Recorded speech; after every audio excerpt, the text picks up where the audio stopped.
Imran Khan is the great leader, लेकिन इसकी जो कबीना है, जिस तरह इन्होंने लोटा लिया था राजा रियाज को, एक लोटा नवाब शेर को ले लिया, एक लोटा हुसैन दैयड़ को ले लिया।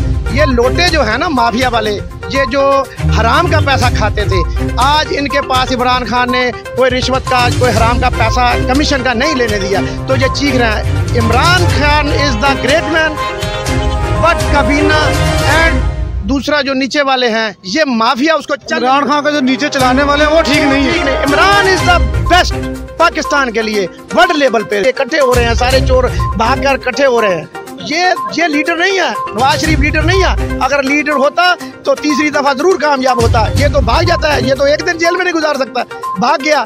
अपनी बीवी की मैयत पे वो अपना उसके जो बच्चे हैं वो अपनी वालदा भी मैयत पे आए नहीं, क्यों? उनको मैयत वालदा प्यारी नहीं, पैसा प्यारा है। वो तो कहते हैं हमारा पाकिस्तान में है ही कुछ नहीं, तो जब कुछ नहीं है तो उसका बाप इधर क्या करना आता है? हुकूमत के करके हमारे वो पैसा कमाने आता है। पैसा हमारे बच्चों का निवाला छीन के ये ले गए लंदन में, किसी ने सीरीन में लगा लिया, किसी ने